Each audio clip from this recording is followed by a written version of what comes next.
Although it may just look like a pen, it's hard to overstate just how perfect this design turned out to be.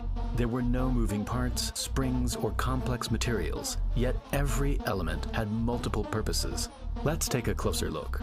The pen had a hexagonal barrel, like a pencil, which stopped it from rolling off tables and made it easier to grip. It was made from polystyrene, which was strong, cheap, and transparent, allowing the ink level to be seen at all times. There was a tiny hole on the barrel, which allowed air to enter and replace ink as it left the pen.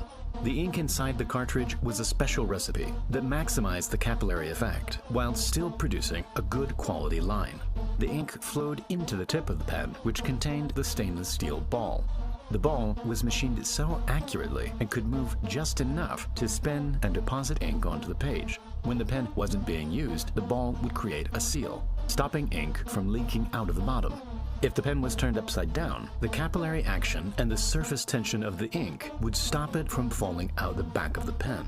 The lid, which also doubled as a clip, was made from polypropylene, which absorbed impacts and stopped the pen from cracking. The pen was so perfectly simple and solved every problem that plagued previous pens. Most of all, it was cheap, hitting the market in 1950 at just $2.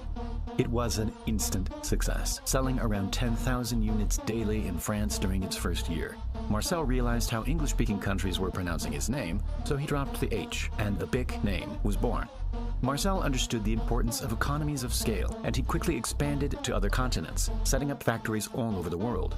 By 1953, he was already selling 40 million pens per year, and the Bic Crystal took over the world.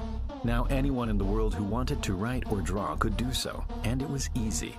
The world had secretly been begging for this product, and it came at the perfect time.